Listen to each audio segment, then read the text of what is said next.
Hello, everybody, and welcome back to the Cold Hard Truth NFL podcast. I'm your host, Anish Gupta. And I'm your co-host, Shrikar Rajendran.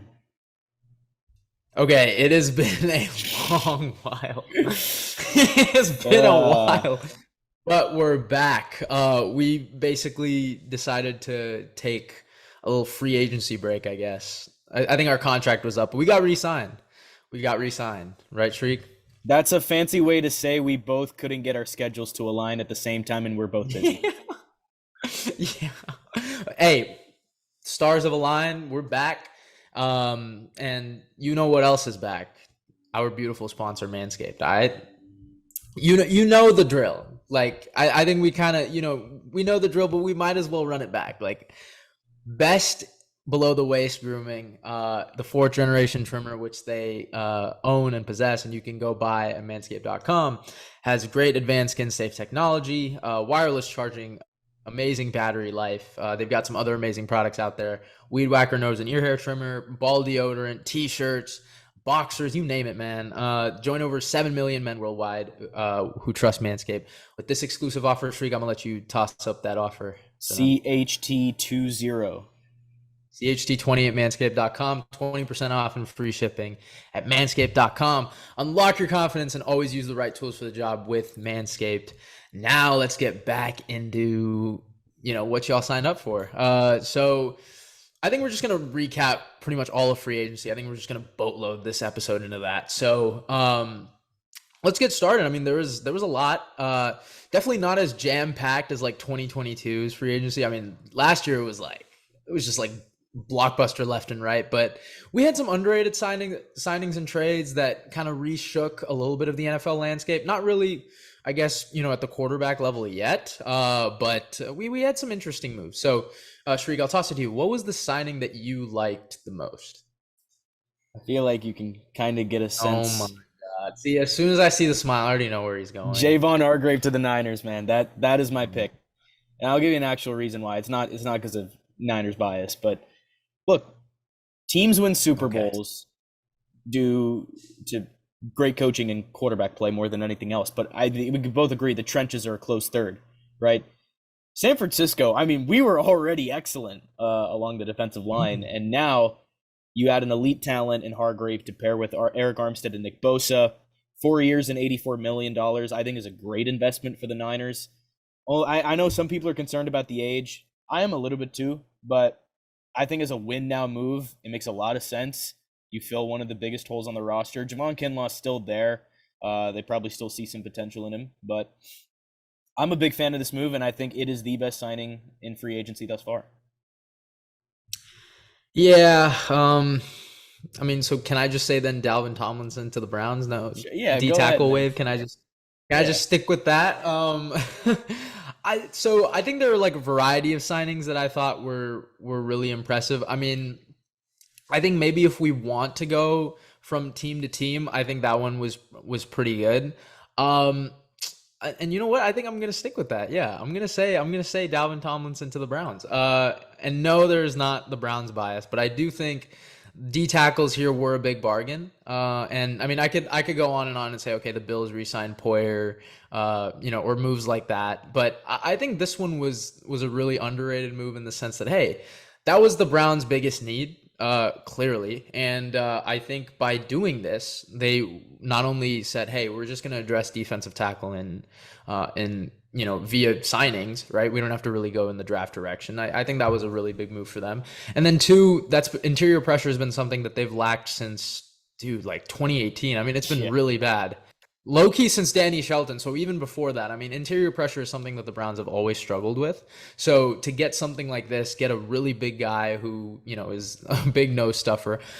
D tackles ranked. I think I had Hargrave 1, I had Dalv 2, and then I had Draymond Jones 3. But Draymond Jones can be a 3-4 edge, so it's like wishy-washy. But I was cool with Dalvin to the Browns. I think you already touched on Hargrave, so I also think that honestly that was a better signing. But I'll differ with you on the sense that, hey, a little bit more impact for the Browns. So we kind of stayed in home there. Sorry, guys, if you wanted maybe a signing that you liked, but I think that was pretty good. Maybe an underrated one. I was a big fan of the Thielen signing, so this is going to be my 1 minute spill about a player that we never talk about, but I really like. I think that was a pretty underrated move by Carolina. I think Thielen as an X, because that's what he would be in Carolina. I think that's actually like, I think it's a pretty underrated move. And I think speaking of Carolina, I know we're going to touch on like the least like signing, but I just want to touch on the trade that happened. I mean, we didn't even get to talk about it. What do you think? Just give maybe like a minute spill or anything that you were like, crazed over with what went down. So you know what? One of the topics on here was our favorite trade. So just go ahead and toss that up the list because this was my favorite trade of the offseason. I think this is a win-win deal, like in every sense. And it's really hard to come by nowadays. You don't really find win-wins anymore, especially when you look at trades this offseason, like the Jalen Ramsey trade, Darren Waller to the Giants. Like, this is a really good deal. So the Bears, speak from that side, you now got an opportunity to really revamp this franchise, which was in desperate need of a makeover. Multiple first-round picks in 2024, a lot of picks in 2025, good capital there. A legit top-end receiver, okay, in DJ Moore. He's posted 3 1,000 yards. 3 1,000-yard seasons over 5 years in Carolina, despite horrible quarterback play. Okay, so in Chicago, I think Moore will be a significant upgrade. Justin Fields has that game breaker on the outside that I've been calling for Chicago to do.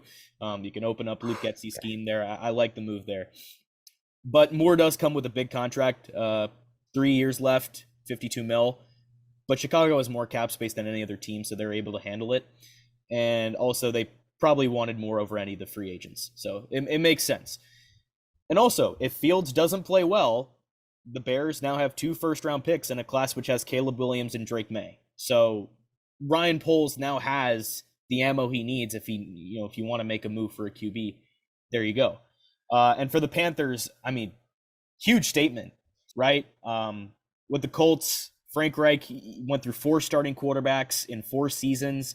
And the end result was his firing. But now with Carolina, Reich has the number 1 pick. So now Carolina can draft the quarterback they think will be the future in Charlotte.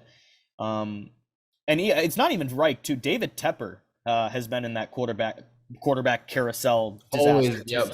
Tepper's very aggressive, yeah. Yeah, so Tepper, he's seen that. Reich has seen that, and I think they wanted to make this move to secure their guy. And I know some people were saying that they gave up a lot, but I think the McCaffrey trade helps them because of the draft compensation they got back from that.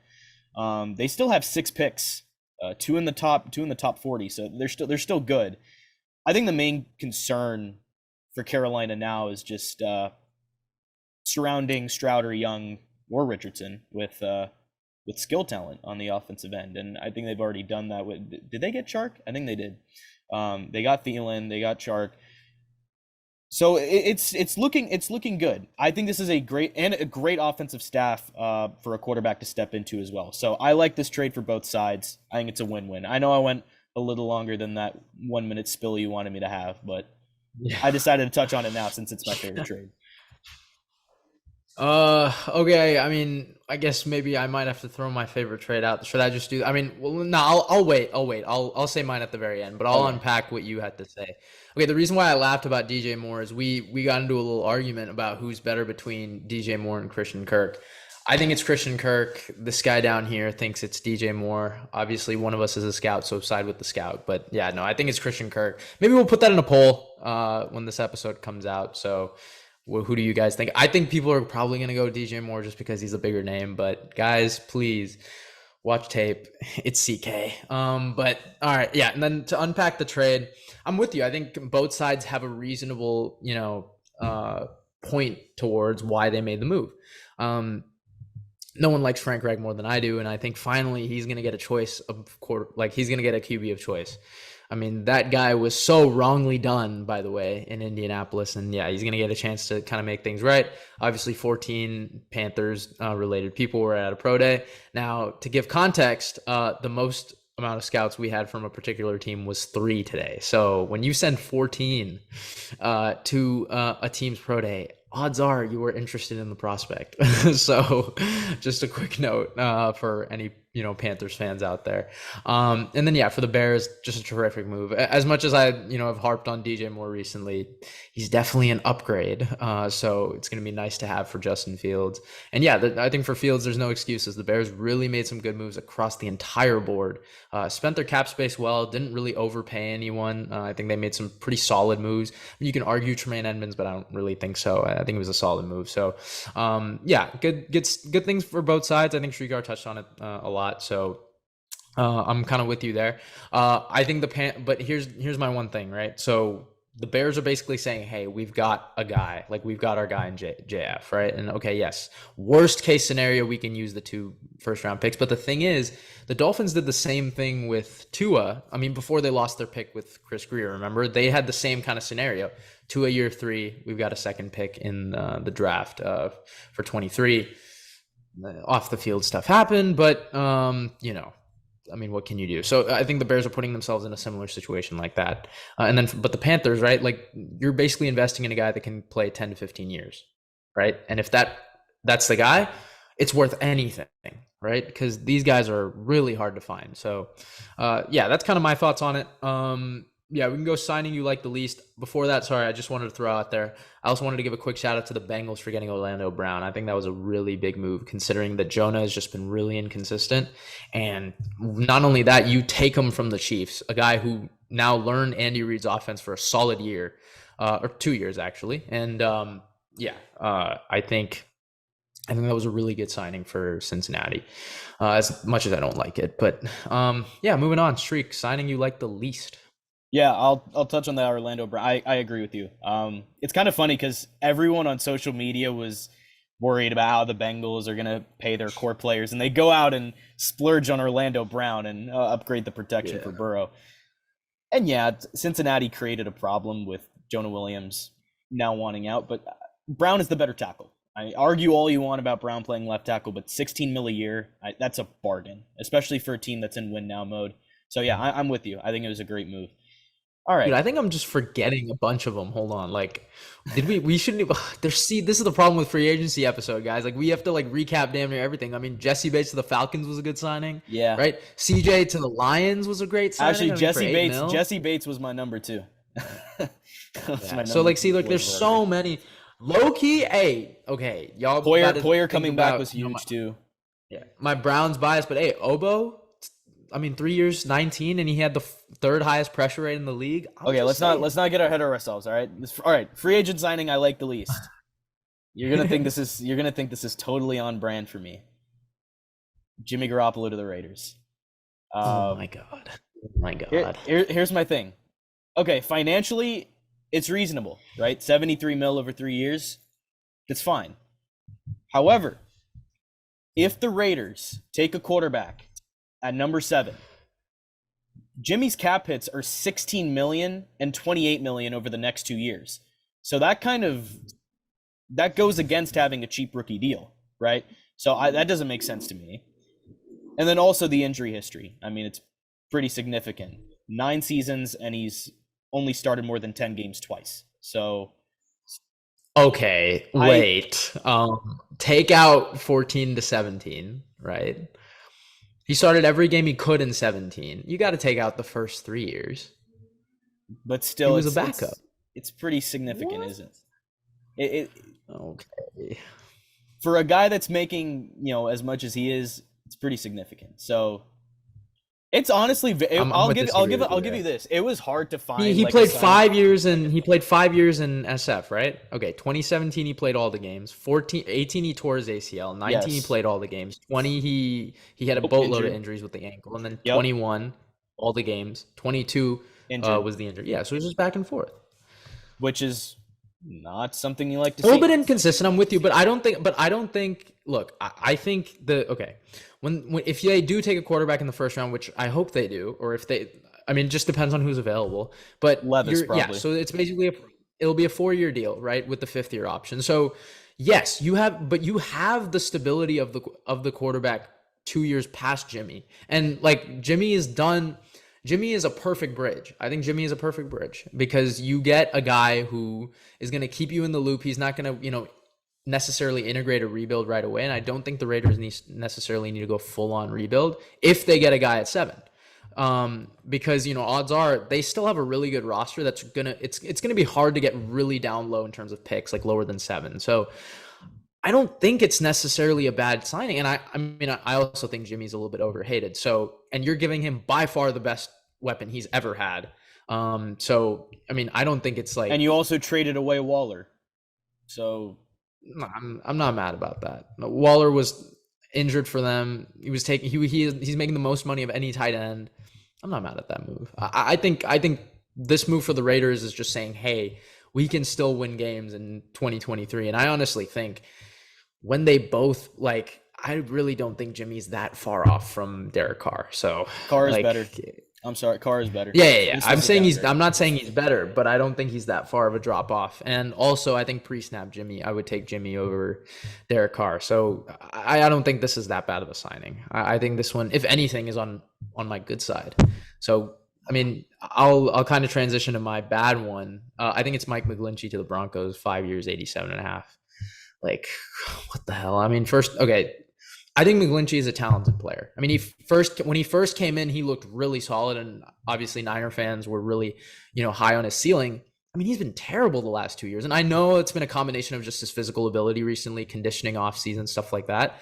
But if you can't get your shape right for literally over a 2.5-year span, I can't really envision you just fixing it like that. And I don't think the Broncos' new system, even with Sean Payton, it is very tackle friendly. I will admit that, but I don't think McGlinchey can really get back to his, I want to say 18, 19 form, right? That's kind of when he was at his peak. I don't really know. It's a lot of years to give to him. I think that's the biggest issue I have with it. I think maybe a 1 to 2 year deal would have been great, but you're really securing yourself there. 5 years, 87.5. That's a lot for a guy who has just been really inconsistent.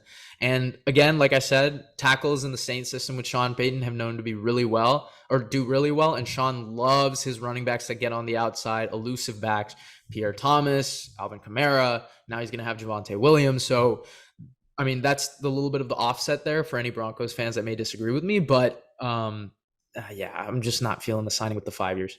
Yeah, I like the idea of it because, as you said, Sean Payton's teams have always invested in the offensive line over the skill positions. That's always just been a thing. But yeah, I agree with you. My concern is just the money. This is Lane Johnson type money. Is that really justified for Mike McGlinchey?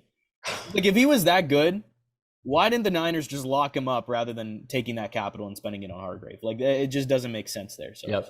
I'm with you. It's definitely one of the weaker signings. But the next question, what GM do you think is aced free agency? What GM do you think has done the best job so far? I think I have to stay in house. Andrew Berry? Wow. I think I might have to stay in house. Okay. Look, I just want to say this though. I think Jerry Jones has surprised me so much. I didn't expect him to do this. So maybe in regards to Cowboys expectations, you could say Jerry Jones, but really, I know this is bad to say and I'm staying in house, but man, AB has killed it. There really hasn't been a signing or trade that I have not liked. I think every move he's made has been perfectly calculated to what the Browns have needed. And last year in the 3rd round, we killed the draft. So I think now even the same thing, we're going to have a 3rd round pick be our first overall selection for us, for the Browns. So I'm not that mad at it. I think Elijah Moore for a 2nd, and you get a 3rd back is a really solid deal considering what Elijah can be. Again, the D tackles that we all signed have been great. I think Mike Ford is a great special teams ace that the Browns have desperately needed. I think AB has killed it, man. I really do. Wow. I think, yeah. I kind of feel some bias there, but I will stick with Carolina. I'm going to go with Scott Fitterer. I think the Panthers have made smart, really reasonable moves on both sides of the ball. 3-year deals with Hayden Hurst, Shai Tuttle, Von Bell. You also sign Andy Dalton, who I think is the best backup in the game, 2 years, $10 million. You give whoever you pick at one a veteran to use as, a guy on the sidelines, a guy in the film room. He'll really help. So, and also the Thielen move, which was also really good. So I think it was close between Fitterer, Poles. I was thinking Fontenot for the Falcons. I was also thinking Brett Veach. Honestly, Brett Veach has had a really good offseason. I like the Taylor move, but yeah, I got to go with Fitterer here. I'm with you. I think the Panther, or I'm with you there. I just think we were going to talk a lot about the Panthers, so I was like, okay. But I think overall the Panthers made some really like low key moves, and I think Veach also is a good kind of mention. I just think for me, I know I'm staying in house, and I don't usually do this. Okay, this is like a one-time thing, but I've been really happy with it. I'm not gonna say it's gonna have some crazy impact on the year, but I really do think with the situation kind of at hand, especially not having a first-round pick and limited cap space, kind of restructuring things, I think the Browns made it clear like, hey, this is the offseason, we want to kind of get a lot of moves done. I think 24 there's gonna be less flexibility, so I think those were the moves made. And for Carolina, I think Carolina believes themselves that, hey, this division is wide open, right? Like, let's win it. I mean, let's win it right away. I mean, fine, we have the number 1 overall pick. I mean, we can still do well. And they weren't even that far off last year. So they were a 7-win team. So I think people are just kind of, failing to realize that. But they played well down the stretch. They did. Mm-hmm. Yeah. All right. Next question. Biggest overpay. Like, you already talked about McGlinchey, but McGlinchey a little bit, yeah. Would you stick with that? Do you have anyone else in mind, or? I'm kind of looking through the list here. There's nothing really that I thought was like a massive and okay, I know people are gonna be like, wait, what about Daniel Jones? Like, why? Like, he definitely got overpaid. Yes, he did. No, was that gonna be your answer? No, because I'll refute it. No, it wasn't gonna be my answer. Well, let me refute it for all those people who think it is. First of all, it's only 2 years. It's only 2 years. That's really like, because they can get completely out of it after 2 years. And then second, because if they just backload the money, then they can get out of it. And it's like a lot of it is guaranteed, but it's only like I think it's like literally like 55% or like 60%. So that's nowhere near as bad for some quarterbacks. And then I think I would much rather sign my QB than franchise tag, and franchise my RB than the other way around. So that's, I think, why they made the move. And again, Daniel Jones' first year with an actual offensive coach was bottom 5 in turnovers and literally fixed the one thing that knocked him. Now, please, Giants, get more receiving help. I don't care if Darren Waller's not enough. So that's my refute on the money. I really am like struggling to find one that I think is like a massive overpay. I mean, maybe Derek Carr, 4 years, 150,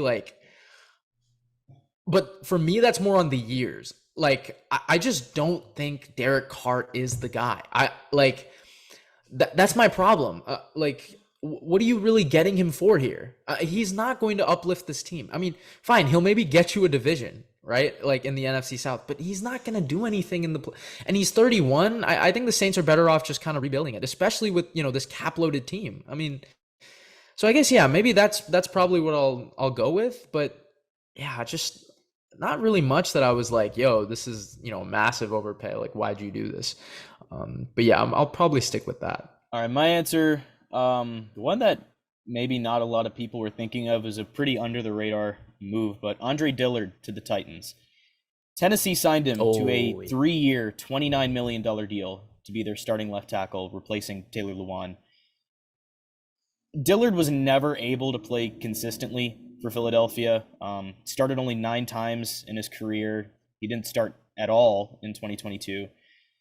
So paying Dillard over a multi-year deal, it's kind of like they want potential over proven results, which I just don't agree with in this case, especially if you're trying to get like a bookend tackle. It doesn't make sense. So I think that's my answer. I'll keep it short, but Dillard to the Titans, I just think it's too much. Especially because both teams play a similar style on first and second down. Very heavy in the run game there. And if Dillard couldn't even make an impact. He was a first round pick, I believe, too. Like he just cannot stay on the field in terms of like overcoming the depth chart. So I'm with you there. Mm-hmm. All right, so we talked about the biggest overpay. Now we're gonna flip it. We're gonna go biggest bargain. I'll start here. I'm going to say Jermaine Pratt going back to the Bengals. Pratt became one of the better off-ball linebackers in the league over his rookie deal in Cincinnati. It seemed like Pratt would cash in elsewhere in free agency, but he stayed in the Queen City and he stayed on a discount, 3 years and $20 million. Last season, Pratt played a career-high 76% of the defensive snaps, 99 tackles, 2 interceptions, and a sack. He played 15 games. I think this is an absolute steal for the Bengals, quite honestly. And there were other good names. I think David Long to the Dolphins was one of them. I like Samaje Perine to the Broncos. I also like Rashad Penny to the Eagles, honestly. But I think I had to go with Jermaine Pratt to the Bengals. That was a great deal. Okay.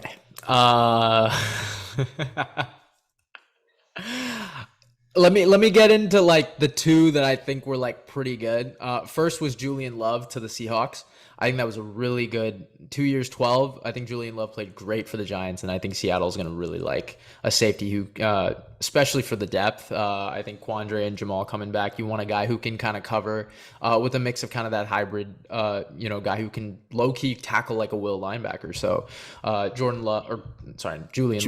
I liked it. Yeah, and then another underrated one was Alex Singleton to the Broncos, re-signing, I believe. I thought that was a pretty good move. I've always liked Singleton, kind of dating back to when he played in Philly. Good off the ball. I think he makes great plays in coverage. Got long strides, good sideline to sideline. So I like those two. Now for my mainstream bargain, it's Baker Mayfield to Tampa Bay. And let me tell you why. Okay, look. I'm not gonna say Baker is gonna, come back and be his 2018 or 2020 self. But you get a guy who, look, out of all the quarterbacks that have been signed, low key, he had, aside from Jimmy, let's take out Jimmy, he has a pretty impressive resume out of all of the guys. And you get him for $8 million. It's literally a prove it year deal. And what have you got to lose if you're Tampa? You literally have nothing to lose here. I think everybody expects Tampa to not be good, but I think this is Baker's best class of weapons he's ever had. I think Evans and Godwin is a really good combo to have. The offensive line is a little bit shaky. I mean, Shaq Mason's gone. Donovan Wilson is gone. Outside of Tristan Wirfs, it's really not that good. And then the running game is completely subpar because Rachaad White is literally more of a receiver than a running back. But it's kind of just like, hey, let's see what you got. I mean, let's be real. When he played for LA, I think he played pretty solid. I think he was a little bit up and down, right? He had his good games, he had his bad ones, but he was overall pretty solid. And I think, given time, I mean, I'm not really a big fan of their new OC, but hey, I think this is just really one of those prove it deals. And I think Baker is really trying to just play himself into another role. And I think for $8 million, Tampa kind of relevant. Again, the NFC South is wide open. Like, seriously, I think every team should look at this division and say, hey, we have a genuine chance to win. I think all four, even Atlanta. And Atlanta is like, I don't even know, man. Like they're in no man's land, but even they can look at this and say, hey, we've got a shot. So all four teams here are trying to, kind of stay in this mix. And I think Baker keeps them in that. I don't think Kyle Trask does, and I evaluated him. I liked a lot. I also didn't. And I think, sitting kind of under Brady's wing, I just don't think it's enough. And I think Baker, it's going to be really cool to see. Obviously, y'all know I'm going to be rooting for him down there. But, I think that was an interesting move that they made. Obviously, the other two that I touched on were probably more realistic bargains, considering they probably will have a bigger impact. But you never know. And I did want to talk about Baker Mayfield because I probably won't get to talk about him much this season. So, yeah, obviously we're a far cry from 2020, but Mayfield hasn't been the most. We are indeed. Mayfield, hasn't been able to find consistency, but I agree with you. Now he has a chance to prove he can still play. I wouldn't go out and say it's the biggest bargain, but I mean, it's not a horrible move. It's an all right move. It's pretty decent. All right. Who do you think improved the most through this free agency period? Okay, I think this is a really close call between the Bears and the Texans. I think in terms of like really improving themselves. Okay. Yeah, I think the Texans made some really underrated moves that is going to fit with the team long term. I mean, Denzel Perryman was probably my favorite one, and I actually think letting go of Brandon Cooks was kind of a solid move. Like you just don't want that type of thing, kind of hanging on you guys. And not to mention, you're gonna get, I really hope they do go quarterback receiver right here, because I think like this is a tandem that you really need to hit. Like the Texans have not hit this in a really long time, and I think that's one you just need to make. Yeah, I mean their last real, true productive number one was D Hop. I mean, but they've always kind of had one, right? D Hop, Andre Johnson. Like, who's kind of going to be that heir apparent? Is it Quentin Johnston? We don't know, but yeah, I think I really hope they do go in that direction. So that's kind of a little bit on the Texans. The Bears is pretty obvious. I think, it's a pretty obvious answer here. But I mean, seriously, with their cap space, I think Poles has made a really good collective, kind of agenda here. I think he's built on both sides of the ball. I'm actually glad he let go of David Montgomery. I think the RB room that he's built with, who did they sign? They have Herbert and one more guy that I'm forgetting off Herbert the top and of my head. Deontay Foreman. Yes, Foreman. Foreman was a great pickup, especially for what he was in Carolina. I think they both complement each other really well.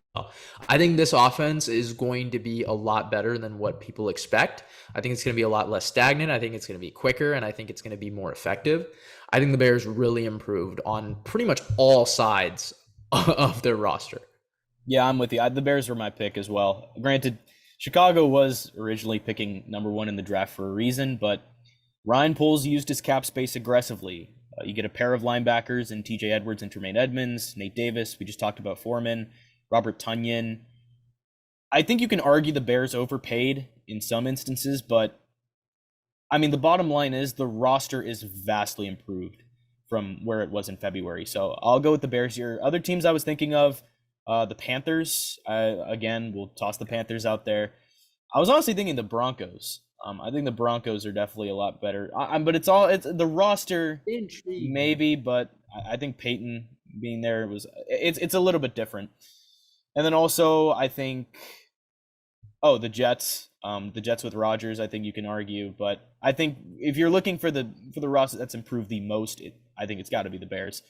All right, second to last question here: are the Chiefs and the Eagles still the top two teams in the NFL? I'll start here. I don't think any team has taken the Chiefs out of number one. I still think they're number one. Chiefs do need to add a receiver, and probably some more rotational help along the defensive line. But hey, man, Kansas City has Patrick Mahomes and Andy Reid. They're still the favorite. Okay. As for the Eagles, they've lost key pieces on defense. They've lost Miles Sanders. Oh my God. If I hear the Niners, if the Niners can get consistent quarterback play, I would lean San Francisco in the NFC. But that is also a very big if. So that's where I'll keep it for now. Right now, I'm going Kansas City and probably the Niners. I hope Lance starts. I hope he does. I hope he does, because then everyone's going to see how much of a fraud he is, and I'm going to be very happy with that. Okay, that sounds mean. Okay, I'm not preying on his downfall, but yeah, look, you are. He's just not the guy. He's not the guy, fellas. He's not the guy. I would rather have Darnold. Okay, actually, no, I wouldn't, because then Jack would go. Okay, you know what? Yeah, it's a lose-lose for me. I mean, like, what happened, bro? Jimmy, why'd you leave, man? Like, I mean, I got Purdy. Purdy's a guy, but the elbow's not looking too good. All right, yeah, let's get back to this question. I think I'm with you on the Chiefs. QB head coach duo, just unmatched. And I think, yes, the left tackle and receiver issue is there. So that is a little bit concerning, but I just don't think other teams have They're just moving like Jawan usurped to them. left. Yeah, which, like, I don't really know. He's never really been a blindside guy, so He's athletic. a little bit concerned. concerned.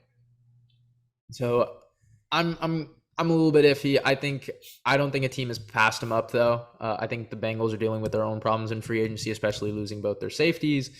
And then, Buffalo's Buffalo. I'm telling you, like, we should never have them as the favorites if they haven't done anything. So please, let's not do that.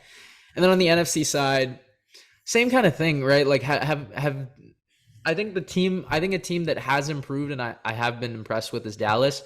The only problem is they've got number 4 at quarterback, and I'm just like, come on, man. Like, yeah, he's just not going to do it for you. So that's that's just keeping me from putting them above. Because honestly, top to bottom, I think they have a roster that contends with Philly. But it's just the quarterback. Like, I can't trust Dak. Dak is not the guy.